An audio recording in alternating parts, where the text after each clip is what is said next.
The price of bullion, which typically performs well when interest rates are low, has risen by more than 50% in 2025. Investors are flocking to buy it. But what's driving the latest gold rush? Rising interest from investment funds has been a major factor behind bullion's price moves. Sentiments driven by market trends, news and global events can fuel speculative buying or selling of gold. Gold is considered a safe haven, which investors seek out at times of increasing global uncertainty.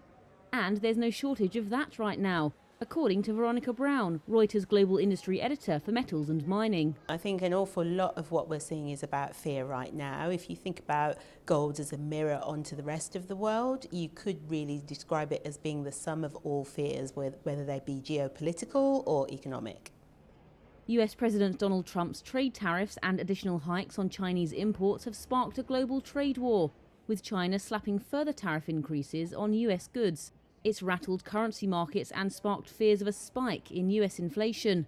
Global central banks' policy decisions also influence gold's trajectory, with lower interest rates reducing the opportunity cost of holding gold since it pays no interest. You can feel there's a lot of angst around what the trajectory is for the dollar, what's going on with interest rates, the impact of tariffs, higher prices that will lead to inflation, and that makes the task of central banks when they're trying to balance inflation risks against interest rates particularly hard.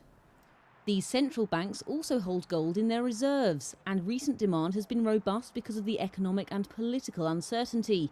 The World Gold Council says more central banks plan to add to their reserves within a year, despite high prices for the metal. Alongside simply purchasing physical bars and coins, there are other ways to invest in gold. Large buyers and institutional investors usually buy gold from big banks. Prices in the spot market are determined by real-time supply and demand dynamics. London's the most influential hub for this market, largely due to the London Bullion Market Association. The body sets standards and frameworks for trading among banks, dealers and institutions. Investors can also get exposure to gold via future exchanges. That's where people buy or sell a particular commodity at a fixed price on a particular date in the future. COMEX, part of the New York Mercantile Exchange, is the largest gold futures market in terms of trading volumes. China and Japan are also big players in the gold futures market. Exchange-traded products or exchange-traded funds issue securities backed by physical metal. It allows people to gain exposure to gold prices without taking delivery of the metal itself.